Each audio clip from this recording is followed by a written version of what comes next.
de la 4e promotion du Master Marketing qui ont pu réaliser des conférences de différents sujets et débats, à savoir le neuromarketing, le marketing social, le marketing digital, le marketing cosmétique et la communication au sein des entreprises. Ce mardi 26 avril sera exclusivement réservé à l'image professionnelle, ses formes de vente et son impact sur la carrière, avec des coachs et des directeurs de développement personnel et professionnel.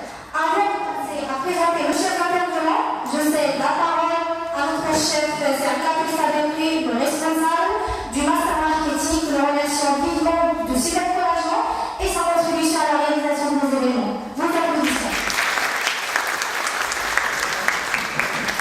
Bien, je tiens tout d'abord à vous remercier et à vous dire, je ne sais pas ce que je vais peut-être exprimer à la fin, pour être non à la fin de cette séance, parce que les autres ont mis un petit peu la barre de vous, donc ça veut dire que je compte sur vous pour réussir votre matinée.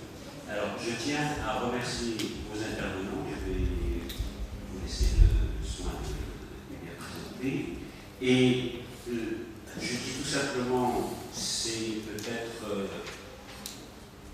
moi chaque fois quand j'entends le coaching, je ne vais pas être long, je pense au médecin. Et j'ai toujours cherché la différence entre un psychanalyste et un coach. Et à chaque fois, je me pose la question. Et puis je dis que pour eux, le travail d'un coach, peut-être qu'ils vont confirmer ça, c'est quelqu'un qui ne regarde pas le passé de celui qui va être coaché et qui regarde son avenir. Le psy, lui, il travaille sur ce qui a été fait et sur le passé. Il essaie d'analyser le passé pour peut-être rendre ce monsieur ou ce patient à l'aise. Le coach, lui, non, il voit l'avenir de ce monsieur ou de cette dame. Et il essaie de développer pour chacun de nous toutes nos compétences pour réussir toute action dans l'avenir. Donc ça veut dire que lui, il se projette. Et il y a certains mots qui ont parlé, et puis ça ne peut démarrer qu'avec un contrat avec celui qui va être coach. Donc ça veut dire que déjà, dès le moment où vous êtes motivé et plein de compétences, je pense que ce coaching, ça vaut le coup. Parce que c'est beaucoup plus mettre en exergue vos compétences et vos, je dirais, qualités supérieures. Nous avons tous ces qualités. Alors donc, je vais laisser développer tout ça et puis voir que gérer aussi comment gérer sa carrière, son image professionnelle, c'est comme une entreprise. Il faut communiquer sur l'image, il faut etc. J'espère qu'on va apprendre beaucoup de choses et je vous souhaite une bonne matinée.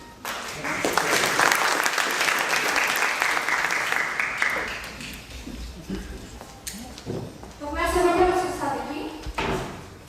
Alors nous avons déjà annoncé, nous avons choisi pour cette journée l'image professionnelle parce que l'impact de notre communication repose sur l'apparence et sur les différentes formes d'expression corporelle. Je pense que c'est réglé. Voilà, donc merci. Alors, je cède la parole à M. Elefazis pour nous parler de la réussite de l'image professionnelle, tant au niveau universitaire qu'au professionnel. Je peux avoir un micro ? Oui.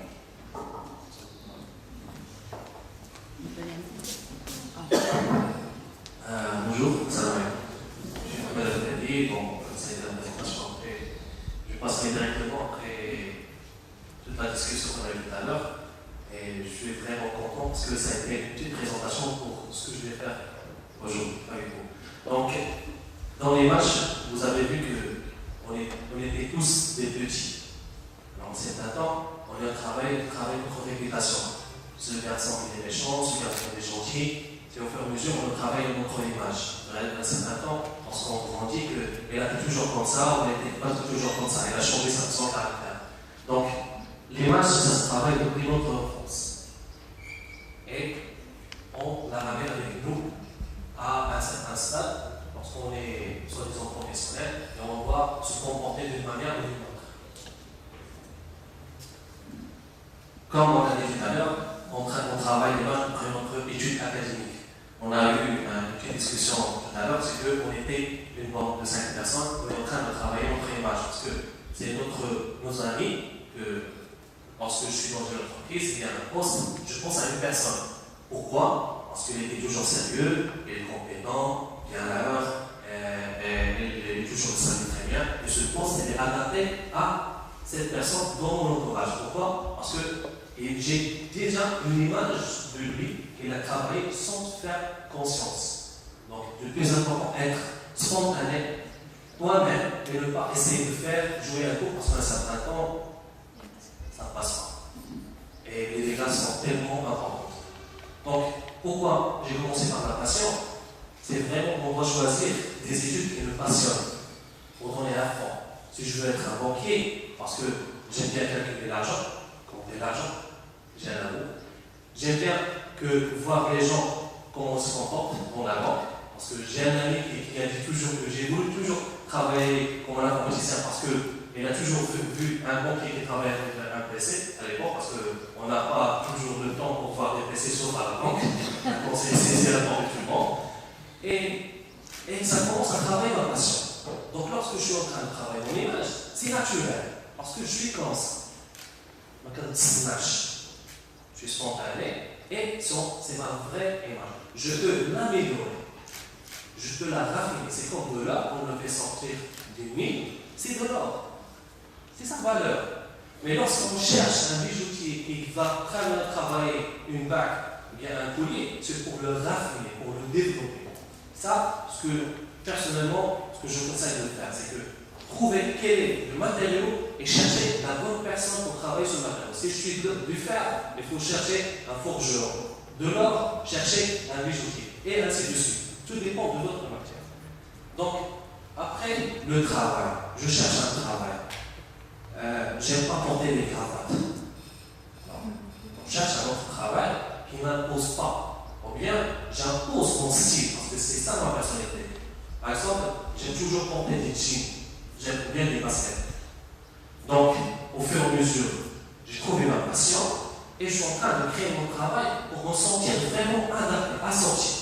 Donc, je ne vais pas moi-même, j'aime des jeans et j'ai toujours essayé de forcer les choses pour être un bloqué. À un certain temps, ça ne colle pas. Et je commence à faire vraiment tout petit. Je commence à faire de l'hypocrisie sociale, mais je commence à faire quelque chose qui ne s'appelle pas avec moi. Donc, pour cette raison, j'ai vu de commencer dès les études d'année. Certes, pour vous avez choisi le marketing, parce qu'il y a quelque chose au sein de intrinsèque qui vous bouge, qui vous pousse à faire du marketing, parce que vous avez l'image, vous avez ça, vous avez ça. Et en général, c'est que lorsque je suis en train de préparer ma carrière professionnelle, penser de l'avant pour atteindre l'aval. Savoir qui suis-je, chose que je tiens toujours, il faut le dire, je connais qui suis-je, qu'est-ce que je veux faire dans ma vie et choisir. Après, je peux développer. Après, c'est la réussite. Donc, j'ai commencé par ma passion. J'ai choisi mon travail pour lequel je suis en train de travailler, de faire des études, ainsi de suite. Et pour réussir, dans un premier temps, avoir mon diplôme, c'est la première réussite. C'est réussir de la vie. Conditions nécessaires pour intégrer un monde professionnel n'est pas suffisante. Chose que vraiment vous avez de la chance. Avant, on était à la fac. On n'a pas ce genre de conférence, on n'a pas ce genre de partage, on n'a pas ce genre de professionnel. Donc, toujours on découvre le tas avec le tas. On était comme ça, on découvre au fur et à mesure, on doit compter beaucoup sur notre réflexe que sur notre stratégie moyenne. Donc, si quelqu'un évite un impasse ou un problème parce qu'il a un réflexe, peut-être qu'il peut vraiment entrer dans le mur. Mais aujourd'hui, vous êtes de fur et à mesure, avec les interventions, avec les séminaires, vous êtes vaccinés. Peut-être que vous avez maintenant un faux chemin, je peux récupérer avant que ça sera vraiment difficile. Et je vais commencer à avoir un diplôme, réussir dans les études qui sont nécessaires mais pas suffisantes. Tout à l'heure, on a abordé la culture et surtout la culture générale. Parce que lorsqu'on est en train de passer un entretien, on ne va pas poser la question comment vous allez créer un questionnaire, mais qui es-tu vraiment? Est-ce que vous êtes à jour? Est-ce que vous connaissez quelles sont les nouvelles techniques? Parce que lorsqu'on a, après 10 ans, ce sont des anciennes techniques. Est-ce que vous êtes vraiment à jour? Quel est votre savoir?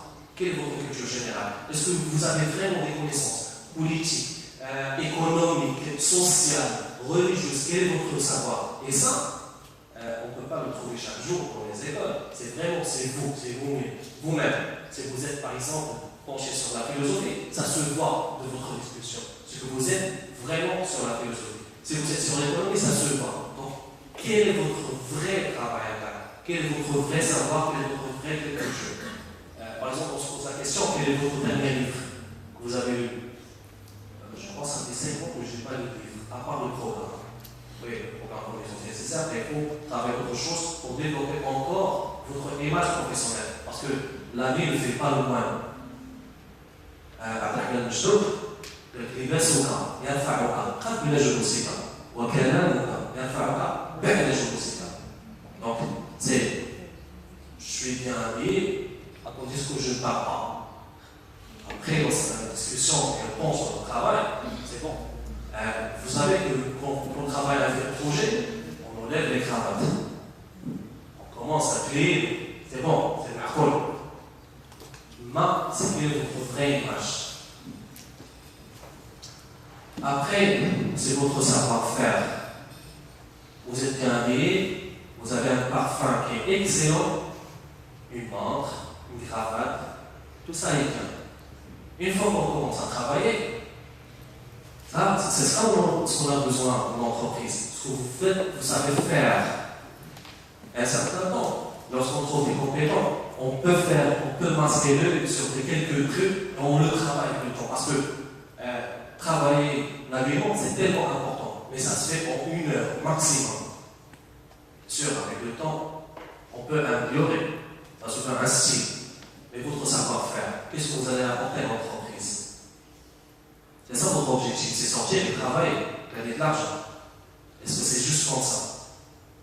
On va vous recruter juste pour faire, entre parenthèses, la queue. C'est bien un savoir-faire derrière. Quel est votre savoir-faire pour vraiment aller plus loin avec votre image? Après, tout le monde a vu les films de James Bond, les bâtiments de riche. Je ne sais pas. Pardon.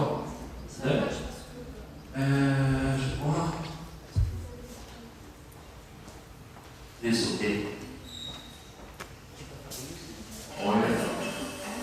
Avec les bâtiments connus. Donc, toujours à l'entrée de James Bond, qu'est-ce qu'elle fait dans le séminaire? Qu'est-ce qu'elle fait dans ses interventions? C'est son image qui le fait dans un cocktail ou bien d'une invitation. C'est qu'elle est toujours bien habillée avec une cravate. Mais après, parce qu'elle a déjà travaillé son savoir, lorsqu'on a une discussion, elle sait de quoi on discute. Elle sait de quoi on parle. Elle a déjà travaillé son savoir-faire. Elle sait comment intégrer, comment s'intégrer dans le monde professionnel sans sentir que c'est une nouvelle personne qui est vraiment. On sent qu'il y a un certain temps que le connaît déjà. Parce qu'elle a travaillé ses études académiques dans l'école, elle a travaillé son savoir, elle a bien travaillé son savoir-faire et elle a bien travaillé son savoir-être.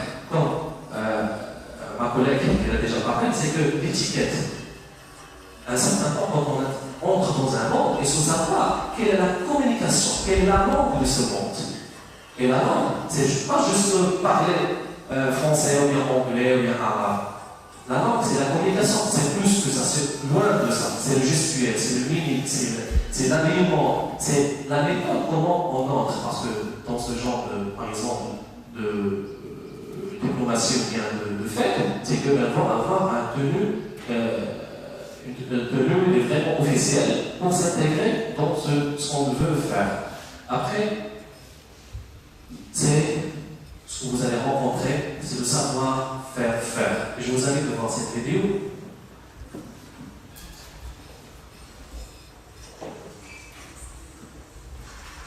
Vous êtes des marketeurs. Vous aurez besoin de présenter ou représenter des produits.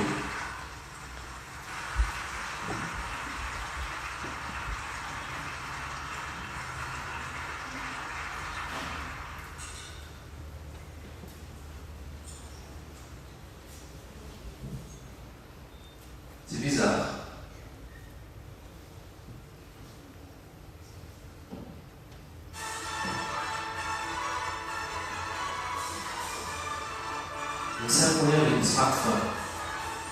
C'est l'innovation. Bien.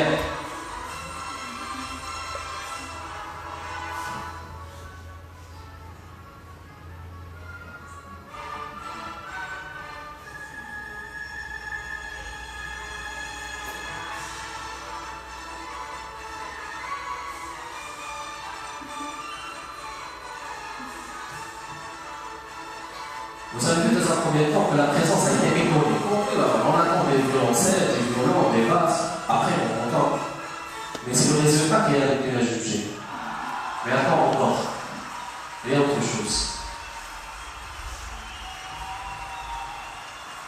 Ce qu'il faut qu'on peut faire avec un mobile.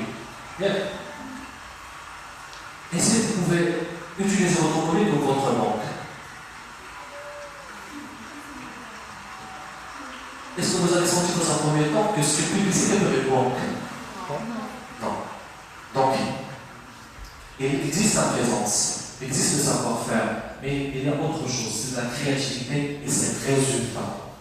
C'est bien de travailler comme ça, c'est tellement important de travailler comme ça, mais pour un résultat derrière. Comme on a discuté tout à l'heure, on travaille après, comme l'exemple du biscuit. Il est bien préparé, il est bien habillé. Mais lorsqu'on est en train de travailler, on passe à l'action, le résultat qui compte. Parce que dans l'entreprise, c'est le bénéfice. Est-ce qu'on peut générer avec vous un chiffre d'affaires? C'est l'objectif. Après, il faut développer et innover et créer dans la manière. Et parmi les choses qu'il faut vraiment soigner, c'est votre image. Après, c'est qu'il faut vraiment travailler une carte de carrière. C'est savoir ce qu'on veut. Et l'image, ça ne travaille pas toujours le lendemain. Je peux aller dans une boutique et trouver les fringues que je peux avoir, et le lendemain, je suis bien habillé, à l'aise. Non. C'est toute une vie. Toute une vie. Et je vais prendre l'exemple d'un instant à cette salle. Mais j'ajoute à 40 ans. À Sadiq Al-Ali, c'est 40 ans de toute une réputation. 40 ans. Donc pour cette raison, on a accepté, entre parenthèses. Donc, les études, votre image, ça commence ici, avec vos profs, avec vos collègues, avec vos camarades, dans vos stages. Dans votre entourage, dans votre quartier, ça commence votre image. C'est pas que professionnel, c'est loin de là de professionnel. C'est votre vraie réputation. Et surtout, dans Facebook et dans les réseaux sociaux, faire conscience de ce que vous êtes en train de partager. La première des choses que je fais, j'entre dans le profil de la personne et je vois comment elle pense, quelles sont ses vraies pensées. Et parfois, j'allais plus loin et voir quels sont ses contacts. Alors, je peux les contacter où je peux le voir. Après, c'est les stages. Bien sûr, votre réputation, ça commence de vos stages, c'est votre entourage que vous êtes en train de faire. Bien sûr, après, c'est l'associatif. C'est tellement important. Tellement important. Parce que pour voir le degré de votre appartenance, est-ce que vous êtes en train de vraiment de faire un TVA de ce que vous êtes en train de faire? Est-ce que vous êtes vraiment des gens qui cherchent à développer son pays, à développer son entourage, à travailler ses qualités et surtout l'aspect humain? Qu'est-ce que vous êtes en train de faire? Et le réseau. Lorsqu'on est en train de faire nos études, on est en train de faire notre réseau. Stage, réseau. Associatif, réseau. Ce n'est pas personnel, c'est réseau. Tu cherches à te faire connaître et savoir quelles sont tes vraies qualités. Personne ne te connaît. Je peux vous voir, oui, mais je dois travailler avec vous pour vous connaître. On doit se comporter dans l'argent, on doit se comporter dans le voyage, pour connaître quelle est dans la colère, pour connaître vraiment la vraie personne que vous êtes. Après, notre objectif, c'est le travail. Lorsqu'on cherche un travail, c'est toute une stratégie de travail qu'on doit préparer dès le début pour atteindre un objectif professionnel. C'est encore dans le respect de l'autre. Personnellement, j'ai appris ça dans les arts martiaux, dans le le taekwondo, lorsque je suis dans le tatami, un ami, je dois le vaincre. Je peux même le casser, le pied. Oui, ça m'est arrivé de frapper un ami. Et après, je prends Dano pour aller le voir. C'est un ami. On reste toujours des amis. Mais j'ai un ennemi, je le respecte. Un concurrent, je ne sais pas, dans un domaine, qu'il faut vraiment respecter et faire un combat loyal, être professionnel dans son image, c'est que l'autre peut le respecter, même les concurrents. C'est travailler l'image. Toute personne, même ton ami, même ton ami dans le travail, et te respecte parce que c'est ton vraie image. Ça, c'est aller à l'essentiel. Lorsqu'on est professionnel, on a 5 minutes, 10 minutes pour faire le travail, ça à l'essentiel. Lorsqu'on voit un message, un mail, une lettre de motivation, un CV, aller à l'essentiel, faire des études, connaître quelle est votre entreprise, si faire vraiment quelque chose que vous voulez faire dans cette entreprise, aller dans l'essentiel.